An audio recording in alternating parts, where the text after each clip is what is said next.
નમસ્કાર દોસ્તો, આજે આપણે ધોરણ 11 ની અંદર બાયોલોજીમાં ચેપ્ટર નંબર 10 જેમાં કોષરસ વિભાજન અને સંભાજનનું મહત્વ સમજીએ.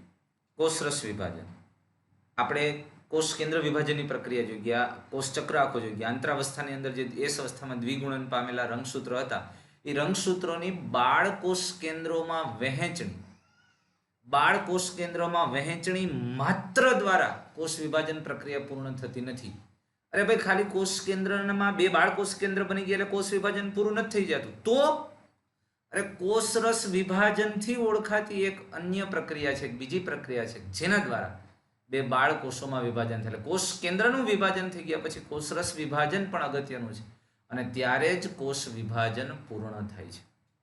એટલે કે કોષ કેન્દ્રના વિભાજનને અનુસરીને કોષરસ વિભાજન થાય. કોષ કેન્દ્ર વિભાજન થઈ ગયું એટલે કોષ વિભાજન નથી પૂરું થઈ જતું, અરે એને અનુસરીને કોષરસ વિભાજન થવું જોઈએ. તો આપણે અહીંયા પ્રાણી કોષ અને વનસ્પતિ કોષમાં કોષરસ વિભાજનની પ્રક્રિયામાં થોડો તફાવત છે, એને સમજીએ. તો પ્રાણી કોષમાં કોષરસ વિભાજનની પ્રક્રિયા, પ્રાણી કોષમાં કોષ દિવાલનો અભાવ હોય છે, નથી હોતી. એટલે અહીંયા સૌ પ્રથમ પ્રાણી કોષની અંદર કોષરસ વિભાજનની શરૂઆત કોષરસ પટલમાં એક અહીંયા બહારની તરફ ખાંચ પડે છે, ઉપખાંચ, ઉપસંકોચનની ખાંચ પડે. જો અહીં બે બાજુ એટલે કોષરસ પટલમાં એક ઉપસંકોચન ખાંચ બને છે અહીંથી આમ, અને આ ઉપસંકોચન ખાંચ ક્રમશઃ ઊંડી બનતી જાય અને એકબીજાની સામસામે આવીને જોડાઈ જાય અહીંયાથી. એટલે પરિઘ તરફમાં ખાંચ બને અને જે ક્રમશઃ કેન્દ્ર તરફ આગળ વધે અને જોડાય, અહીંયાથી બે કોષ જુદા પડી જાય. એટલે જુઓ તો શું વાત કરી, તો આ ખાંચ પરિઘથી કેન્દ્ર તરફ સતત ઊંડી બનતી જાય છે અને બંને તરફની ખાંચો જ્યારે કેન્દ્રમાં એકબીજા સાથે જોડાઈ જાય છે ત્યારે કોષરસ બે ભાગમાં વિભાજિત. ખાંચ અહીંથી પરિઘથી શરૂ થઈ ક્રમશઃ આમ કેન્દ્ર તરફ, પરિઘથી કેન્દ્ર તરફ આગળ વધે ને બે જોડાઈ જાય ત્યારે બે કોષ છૂટા પડી જાય. આ ખાંચ કેને લઈને બને યાર? અરે ખાંચમાં બીજું કશું નથી છોકરાઓ, આપણે આગળ જોઈ ગયા યાર. કોષરસ કંકાલ તમને યાદ હોય તો એમાં સૂક્ષ્મ તંતુ, સૂક્ષ્મ નલિકા, એમાં સૂક્ષ્મ તંતુ એક્ટિન પ્રોટીનના બનેલા. યાદ, જો મને યાદ અતીતની આવી જાય તો આવડી જાય. આ કોષ કંકાલની અંદર સૂક્ષ્મ તંતુઓ છે, પરિઘમાં ગોઠવાય અને એક્ટિન પ્રોટીન સંકોચનશીલ છે, એ બાર આમ રિંગની જેમ પરિઘમાં ગોઠવાય ને કોષને અંદર તરફ ખેંચે. ટૂંકમાં બાહ્ય ચિત્ર તમને એવું દેખાય કે પાણીનું પાઉચ છે ને એના ઉપર રબરની રિંગ ચડાવો ને જે ખાંચ પડે ને એમ કોષની અંદર કોષરસ પટલમાં બહારથી અંદર ખાંચ પડે અને એ ખાંચ કેન્દ્ર તરફ આવે ને કોષરસ વિભાજન થાય. પણ વનસ્પતિ કોષમાં આવું નહીં થાય, કારણ કે એમાં કોષ દિવાલ હોય, સ્થિતિસ્થાપક. એટલે એમાં કોષરસ વિભાજનની પ્રક્રિયા થોડીક ભિન્ન રીતે થતી જોવા મળશે. તો જોઈએ વનસ્પતિ કોષમાં કેવી રીતે કોષરસ વિભાજનની પ્રક્રિયા થાય છે. વનસ્પતિ કોષના કોષરસ વિભાજનની પ્રક્રિયાની શરૂઆત કેન્દ્રથી થાય. કેન્દ્રમાં બે કોષ કેન્દ્ર બની ગયા પછી કોષરસના કેન્દ્રસ્થ ભાગમાં એક તકતી જેવી રચના થાય, પટલ જેવી રચના થાય અને તે ક્રમશઃ પરિઘ તરફ આવે, કેન્દ્રથી પરિઘ તરફ. પ્રાણી કોષમાં પરિઘથી કેન્દ્ર હતું, વનસ્પતિ કોષમાં કેન્દ્રથી પરિઘ તરફ આગળ જાય છે. અને જો કેન્દ્રસ્થ વિસ્તારથી શરૂ થઈને બહાર તરફ અને પરિઘ તરફ પૂર્વ સ્થિત પાર્શ્વ કોષ દિવાલ સાથે જોડાય છે. અને બે બાજુ પાર્શ્વ બાજુ આવેલી જે કોષ દિવાલ હતી ને ત્યાંથી કેન્દ્રથી શરૂ થઈ અને પહેલેથી જે આવેલી છે પૂર્વ સ્થિત, પહેલેથી જે પાર્શ્વ બાજુ બહારની તરફ અહીંયા કોષ દિવાલો હતી, બાર કોષ દિવાલો હતી, તો અહીં કેન્દ્રથી શરૂ કરીને આ કોષ દિવાલ સુધી એ જોડાય છે. નવી કોષ દિવાલનું નિર્માણ. હવે અહીંયા નવી કોષ દિવાલનું નિર્માણ એક સાધારણ પૂર્વગામી રચનાથી પ્રારંભ થાય છે. અહીંયા જે બે કોષ દિવાલો બને છે, અહીંયા જે પાર્શ્વ દિવાલ સુધી જોડાય છે, એ એક સાધારણ પૂર્વગામી રચનાથી પ્રારંભ થાય. અને એ પૂર્વગામી રચના એટલે કોણ? અરે એને કોષપટ્ટી કહેવામાં આવે છે. અને શું કહેવાય? કોષપટ્ટી. અને જે બે અત્યંત નજીક રહેલા કોષ દિવાલ વચ્ચેના મધ્યપટલ, આ કોષપટ્ટી ખરેખર બે નજીકના કોષ હોય, તમે સમજાય બે કોષ બની ગયા, આ બે કોષની વચ્ચે, આ બે નજીકની કોષ દિવાલ વચ્ચે મધ્યપટલ, તો એ મધ્યપટલનું નિર્માણ કરે. આ કોષપટ્ટી ખરેખર શું છે? અરે એ કોષપટ્ટી મધ્યપટલની નિર્માણની શરૂઆત છે, એ મધ્યપટલનું નિર્માણ છે. કેલ્શિયમ પેક્ટેટની બનેલી આ કોષપટ્ટી હોય છે. કોષના કોષરસની અંદર અહીંયા ખરેખર ફ્રેગમોપ્લાસ્ટ હશે. તમને યાદ હોય તો ફ્રેગમોપ્લાસ્ટની મેં વાત કરી હતી, ફરી અતીત ગોલ્ગી કાયના કાર્ય વખતે આપણે કીધું હતું કે ફ્રેગમોપ્લાસ્ટના નિર્માણમાં વનસ્પતિ કોષની અંદર આ સૂક્ષ્મ નલિકાઓ જે ટ્યુબ્યુલિન પ્રોટીનની બનેલી છે, તો ગોલ્ગી કાય દ્વારા આવા ઘટકો બને, પોલિસેકેરાઇડ અને આવા પ્રોટીનયુક્ત દ્રવ્યો જે અહીંયા સૂક્ષ્મ નલિકા અને પોલિસેકેરાઇડની મદદથી તકતી જેવી રચના કરે, ફ્રેગમોપ્લાસ્ટ કરે, અને વચ્ચે કેલ્શિયમ પેક્ટેટ જેવું દ્રવ્ય એ મધ્યપટલની તકતી બને, જેને આપણે કોષપટ્ટી કીધી. આ કોષ પટ્ટી બને, અહીંયા ક્રમશઃ કેન્દ્રથી પરિઘ તરફ બે બાજુ આગળ વધે અને આખી મધ્ય પટલ થઈ જાય, પછી બે બાજુ કોષ દિવાલ થાય. તો બે નજીકની કોષ દિવાલને જોડતું મધ્ય પટલ સૌ પ્રથમ સર્જાય છે. તો એટલે વનસ્પતિ કોષના કોષરસ વિભાજનમાં કેન્દ્રથી પરિઘ તરફ આગળ મધ્ય પટલ નામની તકતી જેવી રચના કોષ પટ્ટી જેને કહેવાય, અને જે ક્રમશઃ કેન્દ્રથી પરિઘ તરફ આગળ વધે અને બે પાર્શ્વીય કોષ દિવાલો સાથે જોડાય અને કોષનું બે કોષોમાં વિભાજન થાય. પણ આ કોષરસ વિભાજન દરમિયાન એની બધી અંગિકાઓ સરખા ભાગમાં વહેંચણી થાય. કણાભસૂત્ર, રંજક કણ જેવી અંગિકાઓ છે એનું સમાન વિતરણ થાય છે, અને આ વનસ્પતિ કોષમાં કોષરસ વિભાજનની પ્રક્રિયા. તો પ્રાણી કોષ અને વનસ્પતિ કોષની ફટાફટ કમ્પેરિઝન કરીએ તો પ્રાણી કોષમાં બહારથી પરિઘથી ઉપસંકોચન શરૂ થઈને કેન્દ્ર તરફ આગળ વધે અને આ બે ખાંચ પડીને બે કોષ બને.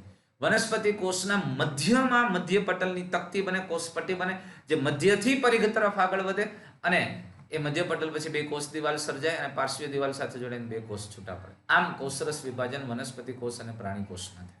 કેટલાક સજીવો એવા પણ છે કે જેમાં કોષ કેન્દ્ર વિભાજન થઈ જાય છે પણ કોષરસનું વિભાજન નથી થતું. જો કોષરસ વિભાજન થઈ ગયું પણ કોષરસનું વિભાજન ન થાય તો આવા કોષની અંદર એક જ કોષમાં એકથી વધુ કોષ કેન્દ્રનું સર્જન થાય, અને એનું આવા સામાન્ય રીતે આવા કોષને આપણે બહુકોષ કેન્દ્રી કોષ કહીએ. કોષ કેન્દ્ર વિભાજન થાય ને કોષરસ વિભાજન ન થાય તેને બહુકોષ કેન્દ્રી કોષ કહેવાય. હવે અહીંયા ઉદાહરણ આપ્યું છે આપણને નાળિયેરનો પ્રવાહી ભ્રૂણપોષ. હવે એમાં શું થાય છે, એના ભ્રૂણપોષની અંદર કોષમાં સૌપ્રથમ કોષ કેન્દ્ર એક હોય, એટલે આમ તો ત્રિકીય એ બધું આપણે ભણવાના છીએ. ભ્રૂણપોષના વિકાસની પ્રક્રિયા, કોષ કેન્દ્રનું વિભાજન થયું, કોષરસનું વિભાજન નથી થતું, એક જ કોષમાં બે કોષ કેન્દ્ર. આમ કરતા કરતા કરતા કોષ કેન્દ્ર વારંવાર વિભાજન થાય, 2 માંથી 4 થાય, 8 થાય, 16 થાય, 32, 64 આમ થાય, પણ કોષરસ વિભાજન ન થાય. એટલે બહુકોષ કેન્દ્રીય રચના છે. અરે નાળિયેર પાણી જે આપણે પીએ છીએ ને એમાં મોટી વચ્ચે રસ્તાની છે પ્રવાહીયુક્ત ભાગ અને ફરતે કોષરસયુક્ત કોષ કેન્દ્ર વાળો ભાગ છે, પણ એમાં કોષરસ વિભાજન નથી થતું. એટલે એ આખે આખું નાળિયેર પાણી મુક્ત કોષ કેન્દ્રીય ભ્રૂણકોષ છે, બહુકોષ કેન્દ્રીય. જેમ જેમ મલાઈ બનતી જાય કોષરસ વિભાજન થાય જાય જાડું થતું જાય, એ કોષરસ વિભાજન થાય ને મલાઈનો ભાગ છે. તો આમ નાળિયેર પ્રવાહી ભ્રૂણકોષ એટલે નાળિયેર પાણી વાળો ભાગ છે, એમાં કોષ કેન્દ્રનું વિભાજન થાય ને કોષરસનું વિભાજન નથી થતું. આમ બહુકોષ કેન્દ્રીય રચના છે. અને આવા આ સિવાય ઘણા બધા કોષો આવે છે અને બે પ્રકારે બહુકોષ કેન્દ્રીય કોષો સર્જાતા હોય સામાન્ય રીતે. એક એવો પ્રકાર હોય કે જ્યારે કોષ કેન્દ્રનું વિભાજન થાય ને કોષ રસનું વિભાજન ન થાય, અને એટલે બહુકોષ કેન્દ્રીય સર્જાય. અને એક એવો પણ પ્રકાર હોય બહુકોષ કેન્દ્રીયમાં ઘણી વખત કોષ કેન્દ્ર અને કોષરસ વિભાજન થઈ ગયું પણ અમુક સમયે ફરીથી બે કોષરસ જોડાઈ જાય અને એક જ કોષમાં બે કોષ કેન્દ્ર થાય. આમ પણ બહુકોષ કેન્દ્રીય બનતા રહે. બહુકોષ કેન્દ્રીય બે પ્રકારે સર્જાતા હોય છે. તો હવે આપણે વાત કરીએ છીએ સમભાજનનું મહત્વ, સમભાજનની અગત્યતા. અરે સમભાજન સજીવ માટે ખૂબ મહત્વનું, પણ સમભાજન સામાન્ય રીતે મુખ્યત્વે જે સમભાજન છે જ્યાં વિભાજન, જ્યાં રંગસૂત્રોની સંખ્યા વહેંચણી સરખી છે એટલે એને સમભાજનને સમસૂત્રણ પણ કહેવાય. પણ આ માત્ર મુખ્યત્વે દ્વિકીય કોષો પૂરતું મર્યાદિત છે. બહુ અગત્યની વાત છે, દ્વિકીય કોષો પૂરતું મર્યાદિત છે. પણ અહીંયા અપવાદ છે, માત્ર દ્વિકીય કોષ પૂરતું મર્યાદિત છે. પણ અપવાદ કેટલીક નિમ્ન કક્ષાની વનસ્પતિ, દ્વિઅંગી વનસ્પતિ, લીલ છે, ફૂગ છે, આવી નિમ્ન કક્ષાની વનસ્પતિ અને કેટલાક વસાહતી કીટકો જેવા કે મધમાખી છે, ઉદય છે, કીડી છે વગેરે, જેમાં એકકીય કોષો પણ સંભાજન દ્વારા વિભાજન પામે છે. જ્યાં એકકીય કોષોમાં પણ સંભાજન થાય, એટલે કેટલીક નિમ્ન કક્ષાની વનસ્પતિ અને કેટલીક વસાહતી કીટકોમાં એકકીય કોષ પણ સંભાજન પામે. બાકી સામાન્ય રીતે દ્વિકીય કોષમાં સંભાજન હોય છે, દ્વિકીય કોષ પૂરતું મર્યાદિત છે. હવે આવા દ્રષ્ટાંતથી તમે પરિચિત છો? તમને પૂછ્યું છે આવા એકકીય અને દ્વિકીય કીટકો વિશે અભ્યાસ કર્યો? યસ. હવે મધમાખીની અંદર તમને કહું કે નર પ્રાણી છે એકકીય છે, કારણ કે અસંયોગી જનન દ્વારા પેદા થાય. આપણે આ ખરેખર ચોથા ચેપ્ટરમાં અસંયોગી જનન વાળું થોડીક માત્રામાં આવશે કે જ્યારે એનું અંડકોષ ફલન પામ્યા વગર, અંડકોષ તો એકકીય હોય, પ્રજનન કોષ છે, અંડકોષ એકકીય છે, એનું ફલન થયા વગર એમાંથી અસંયોગી જનન દ્વારા પ્રાણી બને છે, એ નર બને, એકકીય છે. અને માદા પ્રાણી બધા દ્વિકીય હોય. તો એ આપણે આગળ જોશું. આપણે આમાં તો આમાં તો એવું કીધું કે તમે પરિચિત છો, પણ એને ખબર, એને તો એવું હોય ને તમે ત્રીજું ભણીને 10મું ભણવાના છો, એનો ખબર હોય ને કે પહેલા 10મું ભણી લેવાના છે. પણ આપણે ત્રીજા ચેપ્ટરની અંદર અને ચોથા ચેપ્ટરની અંદર આ બે વાત કરશું. પણ એક બહુ અગત્યની આનો ફાયદો, સંભાજન દ્વારા દરેક કોષની અંદર જનીન દ્રવ્ય ડીએનએ સરખું રહે છે. અરે આનુવંશિક દ્રવ્ય સમાન છે. તમે સમજો મારે અને તમારા જેવા બધા જ બહુકોષીય સજીવો, એના જીવનની શરૂઆત એક જ કોષ યુગ્મન અજમાઈ 46 રંગસૂત્રો હતા અને શરીરના એક એક કોષ, પગના તળિયાથી લઈને માથાના વાળ સુધી લઈ લ્યો, બધાયમાં રંગસૂત્રની સંખ્યા સરખી છે 46 સિવાય પ્રજનન કોષ. અરે એનો ડીએનએ નો જથ્થો સમાન છે, આનુવંશિક દ્રવ્ય સમાન જળવાય છે અને એટલે જ આ શક્ય છે એક કોષમાંથી કોઈ પણ કોષનું નિર્માણ થાય છે. એટલે સંભાજન દ્વારા નવા બાળ કોષોની અંદર આનુવંશિક દ્રવ્ય સમાન રહે છે, સરખું રહે છે. અને કોઈ પણ બહુકોષીય સજીવની વૃદ્ધિ પણ સંભાજન દ્વારા થાય છે. વૃદ્ધિ તો આપણે કીધું ને હમણાં યુગ્મન જેવા એક કોષથી કોઈ પણ એક કોષીય કે બહુકોષીય સજીવના જીવનની શરૂઆત એક જ કોષ. અરે ભાઈ, જન્મા તેદી તમે સમજો આપણે 1.5 ફૂટ પોણા ફૂટના હતા, આજે 6 ફૂટના થયા, 6.5 ફૂટના થયા. કેમ ભાઈ? કઈ ક્રિયા? અરે કોષોની સંખ્યામાં વધારો થયો, વૃદ્ધિ થઈ, વિભાજન દ્વારા, સંભાજન દ્વારા વધ્યા. કોઈની મમ્મી એવું છે કે અમારે પર આ તો મોલમાંથી લઈ આવ્યા હતા, મારી મમ્મી 1.5 કિલો કોષ લઈ આવ્યા ને ચોટાડ્યા ને એટલે મારી હાઈટ 3 ફૂટ થઈ ગઈ, 4.5 ફૂટ થઈ, 5 ફૂટ થઈ. અરે ભાઈ, એ તો એની મેળે વધે. કોષની સંખ્યામાં સંભાજનની ક્રિયા છે જેના દ્વારા વૃદ્ધિ થાય છે અને આપણા કદમાં વધારો થાય. એટલે બહુકોષીય સજીવની વૃદ્ધિ પણ સંભાજન દ્વારા થાય, વૃદ્ધિ માટે જવાબદાર છે. અને એનાથી પણ એક બહુ મહત્વની અગત્યની ક્રિયા છે સમારકામ. સમારકામ, અરે કોષની અંદર જે ઘસારો થાય, સજીવની અંદર જે ઘસારો થાય છે, રિપેરિંગ કામ પણ સંભાજનની ક્રિયા. આપણું અધિચ્છદીય સ્તર, સૌથી બહારનું, ચામડીનું સૌથી બહારનું અધિચ્છદ પેશી, પોલા અંગોનું સૌથી અંદરનું આવરણ અધિચ્છદ પેશી, ત્યાં ઘસારો. અન્નમાર્ગ છે તો અન્નમાર્ગમાં આપણે જમીએ છીએ તેની અંદર કેટલાય કોષો ઘસાય છે, ખાઈએ છે, આખું ભાંગું દાબી જાય છે. તો એ ઘસાય, કેટલાય કોષો વિઘટિત થાય છે. આપણી ત્વચામાં કોષો ઘસાય છે. તમને હાવ સિમ્પલ ઉદાહરણ, ઘણી વખત ખબર આમ ઘહતા હોય, ઠીકરું મેલ ઉખેડતા, તો એ બધું કઈ ધૂળ નથી. અરે આપણા શરીરના ડેડ સેલ છે, મૃત કોષો છે, એ આમ મેલ કરો ને તો ગોરિંડા વડે ઉખડે છે. એની આરે કેટલા બધા મૃત કોષો છે. તો એ બધા કોષો નીકળે છે, ત્યાં સતત નવા, ત્યાં નગર તો ઘાઈ જવું જોઈએ ને, તો કેમ નથી થતું? ત્યાં સતત નવા કોષો ઉમેરાય છે. તો અધિચ્છદનું સૌથી બહારનું પળ હોય, અન્નમાર્ગનું અસ્તર એટલે સૌથી અંદરનું સ્તર હોય, કે રુધિર કોષો એ સતત બદલાય. શ્વેત કણોની આયુષ્ય તો તમે સમજો 1 દિવસથી લઈ અને અઠવાડિયા સુધીમાં હોય, અને રક્તકણ 120 દિવસ સતત બદલાય છે. આ બધા કોષો તો ત્યાં નવા ક્યાંથી આવે છે ભાઈ? વિભાજનની પ્રક્રિયાઓ દ્વારા. તો આમ સમારકામ માટે પણ સંભાજન અગત્યનું છે. અને વનસ્પતિની અંદર તમે સમજો અગ્રસ્થ અને પાર્શ્વસ્થ જેવી વર્ધનશીલ પેશીઓ છે, અને એના દ્વારા વનસ્પતિ જીવન પર્યંત વૃદ્ધિ પામે છે. વનસ્પતિની લંબાઈમાં સતત વૃદ્ધિ થાય વનસ્પતિ જીવેતા નથી, એની અગ્રસ્થ વર્ધનશીલ પેશી. તમે વડલાન પીપળામાં જોજો, આગળ એક મરચા જેવો મણીવાળો ભાગ હશે આમ વાંકો, એની અગ્રસ્થ વર્ધનશીલ પેશીથી સર્જાતી કૂપણો છે. વનસ્પતિ તમે આજે સમજો, વનસ્પતિના થડમાં સતત જાડાઈમાં વધારો થાય. તમે આ લીમડો વાવ્યો હોય, આમ આંગળી જેવું પ્રકાંડ હોય એમ, અને 10, 15, 20 વર્ષ પછી ત્યાં જાઓ તો આમ બાથમાં લ્યો તો માનમાં આવે એવું જાડું થઈ ગયું. એના જાડાઈમાં, ઘેરાવામાં વધારો થયો, એની પાર્શ્વસ્થ વર્ધનશીલ પેશી છે. તો વનસ્પતિની અગ્રસ્થ અને પાર્શ્વસ્થ વર્ધનશીલ પેશીને અંદર સંભાજનની ક્રિયાઓ સતત થવાથી સતત જીવન પર્યંત નવા ભાગો ઉમેરાય છે અને એની વૃદ્ધિ થયા કરે છે. એ સંભાજનને લઈને છે.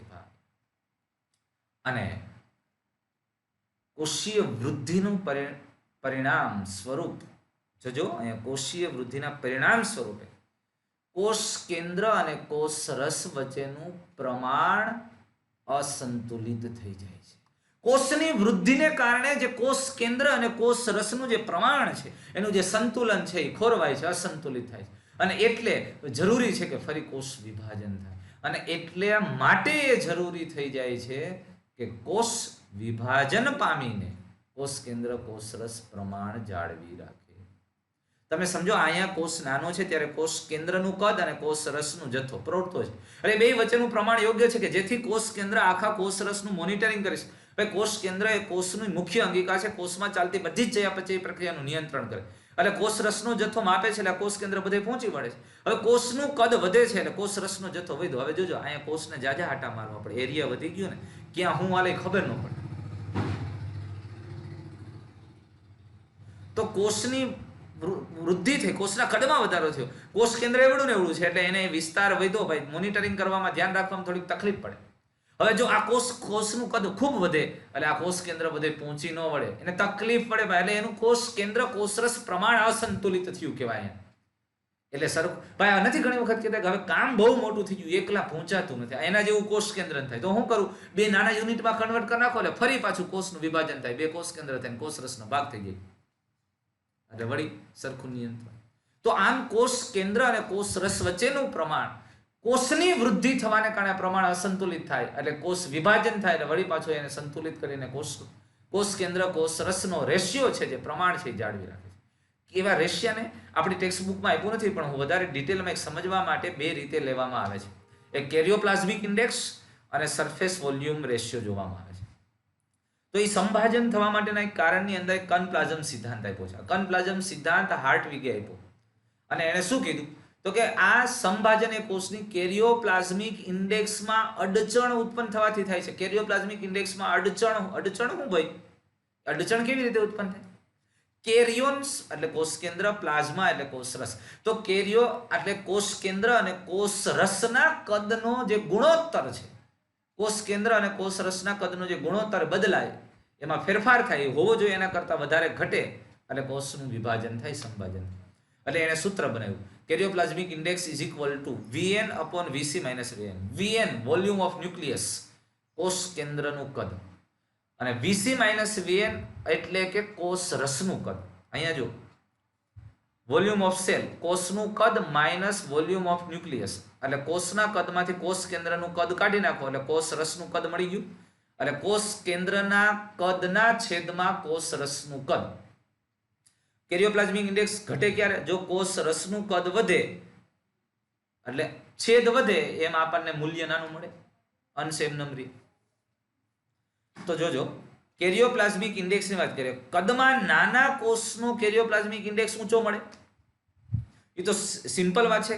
કોષનું કદ નાનું છે એટલે એનો કોષ રસનો જથ્થો ઓછો છે ને એના પ્રમાણમાં કોષ કેન્દ્રનું કદ તો એમ નમ રહેવાનું. માનો કે અહીંયા કોષ કેન્દ્રનું કદ 2 mm³ છે અને કોષનું કદ 4 mm³ છે. એમાં રહેલો કોષરસ આપણે એક એવું જ વિચારી લઈએ, કોષરસનું કદ છે એ 4 mm³ છે. તો 2 mm³ ના છેદમાં 4 mm³ થાય એટલે તમને જવાબ શું મળે? 0.5 મળ્યું. હવે આ કોષની અંદર લઈએ, કોષ કેન્દ્રનું કદ તો 2 mm³ જ છે, પણ કોષ રસનું કદ 8 mm³ થઈ ગયું. તો કેરિયોપ્લાઝમિક ઇન્ડેક્સ શું થયું? 2/8, 0.25 ઘટ્યું. અહીંયા લઈ લ્યો, એનાથી વધ્યું, અરે 16 mm³ થઈ ગયું કોષ રસનો જથ્થો. અને કોષ કેન્દ્ર તો 2 mm³ છે, 2/16 0.125 આવશે. તો ઘટતું ગયું. જેમ કોષનો વૃદ્ધિ થાય એમ કેરિયોપ્લાઝમિક ઇન્ડેક્સ ઘટે એટલે એમનું નિયંત્રણ કરવું અઘરું થઈ જાય, કોષ કેન્દ્રને અઘરું થઈ જાય, એરિયા મોટો થઈ જાય, અહીંથી અહીં આટા મારવામાં શ્વાસ ચડી જાય કે હવે પહોંચાતું નથી, તો આમ નાના કદના કોષ છે એનો કેરિયોપ્લાઝમિક ઇન્ડેક્સ ઊંચો હોય અને કોષ રસની, કારણ કે કોષ રસની માત્રા અલ્પ પ્રમાણમાં હોય. નાના કોષમાં કોષ કેન્દ્ર કાર્યક્ષમ રીતે કોષ રસની ક્રિયાને નિયંત્રિત કરે છે. પણ જેમ કોષની વૃદ્ધિ થાય, કોષ રસનો જથ્થો વધે એમ એનું નિયંત્રણ ગુમાવે છે અને એટલે કોષનું વિભાજન જરૂરી છે. એવી જ એક બીજી થિયરી આપણે જોઈએ, સરફેસ વોલ્યુમ રેશિયો, પૃષ્ઠ કદ ગુણોત્તર. પૃષ્ઠ સરફેસ એરિયા, બાહ્ય સપાટીય વિસ્તાર અને એનો કદ, એ બેનો ગુણોત્તર, એનો રેશિયો કીધો છે. બહુ પેલા આ શબ્દ સમજી. જો કોષ વિભાજનની શરૂઆત કરવા માટે, કોષનો પૃષ્ઠ કદ ગુણોત્તર અગત્યનો ભાગ ભજવે છે. પૃષ્ઠ કદ કોષને તેની જાળવણી માટે, જોજો, કોષને તેની જાળવણી અને વૃદ્ધિ માટે, કોષને તેની જાળવણી કરવી હોય અને વૃદ્ધિ માટે જરૂરી બધા જ દ્રવ્યો તેની સપાટી દ્વારા શોષે છે. એટલે કોષને જીવવું છે, જીવંત રહેવું, વૃદ્ધિ કરવી છે, તો એને જરૂરી ઘટકો એની સપાટી દ્વારા શોષે છે. શેના દ્વારા? સપાટી દ્વારા. હવે એટલે એમાં આપણને પણ જ્યારે કોષને કદમાં વૃદ્ધિ પામે છે, કોષ કદમાં વૃદ્ધિ પામે છે ત્યારે સપાટી કરતા, સાંભળજો, સપાટી કરતા કદમાં વધારો થાય. સપાટી એટલી નથી વધતી જેટલું કદ વધે છે. તો હવે કદ વધ્યું તો ભાઈ તમારું બોડી સ્ટ્રક્ચર વધે એ પ્રમાણે ખોરાક જોઈએ ને. જો તમારું કદ વધી જાય, તમે જે સમજો યાર, તમે 60 કિલોના છો, 150 કિલોના થાવ અને હોજરી એવડી ને એવડી રહીએ તો ખાવાનું એટલું ને એટલું હાલે તો ન થાય, ન ચાલે, એ સંભવ જ નથી. એટલે કદ વધ્યું ને એના પ્રમાણમાં સપાટી ઓછી વધે તો દ્રવ્યો પૂરતા આપલે નથી થઈ શકતા. તો દ્રવ્યો સપાટી દ્વારા જ ઘટકો એને મેળવવાના છે, કદમાં વધારો છે. એટલે અહીંયા અને આથી જોજો, સાંભળજો, વસ્તુ સમજો, આથી કોષ એવા તબક્કામાં પહોંચશે કે જેમાં સપાટીનો વિસ્તાર દ્રવ્યોના શોષણ માટે અપૂરતો બનશે. જોજો, આ સપાટીનો વિસ્તાર દ્રવ્યોના શોષણ માટે અપૂરતો બનશે, અપૂરતો. અને આવી જ્યારે ગંભીર પરિસ્થિતિ, આવી પરિસ્થિતિ સર્જાય કે પૂરતું પહોંચાતું નથી, ત્યારે આવી પરિસ્થિતિમાં કોષના વિભાજનની શરૂઆત. હવે હું તમને એક સિમ્પલ ઉદાહરણ આપું. આ એક વિસ્તાર તમે લઈ લો, આ કોષ, આનો સપાટીય વિસ્તાર, આ બધી સપાટી લ્યો, આ ઉપલી સપાટી સામે દેખાય ફ્રન્ટ, આ સાઈડ, નીચેની બેક સાઈડ, આ બધી સપાટીનો કુલ વિસ્તાર તમે ગણો ને એટલે 24 સેન્ટીમીટર સ્ક્વેર થાય છે. અને એનું આખે આખાનું કદ તમે લ્યો તો 8 સેન્ટીમીટર ક્યુબ થાય છે. એટલે આને તમે 8 ml તમે અત્યારે વિચારો, 8 સેન્ટીમીટર ક્યુબ, અને આને 24 સેન્ટીમીટર સ્ક્વેર વિચારો. હવે તમે સમજો કે આની અંદર એટલે આ બેયનો ગુણોત્તર લ્યો એટલે સરફેસ એરિયા કેટલો 24, અને કેટલો 24/8, આ બેયનું ભાગાકાર કરો તમે, એનો ગુણોત્તર લ્યો એટલે આ પૃષ્ઠ વિસ્તાર છે, આ કદ થયું, પૃષ્ઠના છેદમાં કદ એટલે 3 મળ્યું, 24/8. હવે આ બીજો ભાગ લઈ, હવે એનું કદ તમે જુઓ 8 માંથી 64 થયું. આ બ્લોક બી છે, એ બી બ્લોકનું કદ 64 છે. કદમાં કેટલો વધારો થયો તમે મને કહો તો? 8 ગણો વધારો થયો ને. કદ હતું એ 8 ગણું વધ્યું. એની સામે એનો સપાટીય વિસ્તાર કેટલો વધ્યો? બધો જ એરિયાનો સપાટીય ક્ષેત્રફળ કેટલું થયું? 4 ગણું વધ્યું. કદ 8 ગણું વધ્યું ત્યારે એનો સપાટીય વિસ્તાર 4 ગણો વધ્યો. 24 હતું એમાંથી સપાટીય વિસ્તાર 96 થયો ત્યારે એનું કદ કેટલું વધ્યું? 64 થયું. 8 ગણું વધ્યું. 8 ગણું વધ્યું. હવે આ બ્લોક લ્યો તમે ત્રીજો, આ 64 કદ હતું, 64 સેન્ટીમીટર ક્યુબ છે, એમાંથી 216 કદ કેટલું વધ્યું? આનું 4 ગણું કદ વધ્યું 200. ત્યારે એની સપાટીય વિસ્તાર કેટલો વધ્યો? સપાટીય વિસ્તાર પૂરતો માન 2.5 ગણો જેવો વધ્યો.